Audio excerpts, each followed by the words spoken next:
Well, I think Gail said the phrase growth mindset, and I think that's critical. I think you always need to be learning.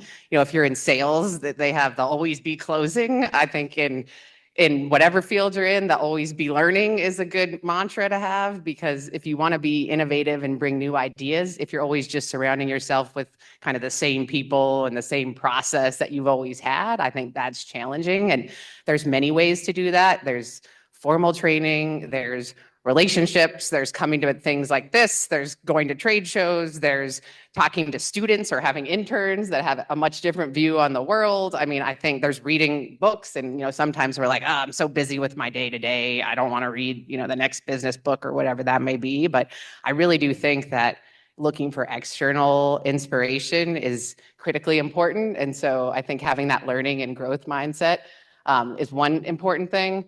I think if you work in consumer products, which that all my brands have been consumer, using your product and talking to consumers about your product, which again sounds obvious, but we work in an RV business and some of our people hadn't necessarily RV'd. So we have a program where you can take an RV and take your family out, or we have some travel trailers that are set up where you can go and camp in them, because if you haven't experienced it yourself, I think it's hard to know how to talk about the benefits, or for product development teams, how to continue to evolve. So I think that's critically important.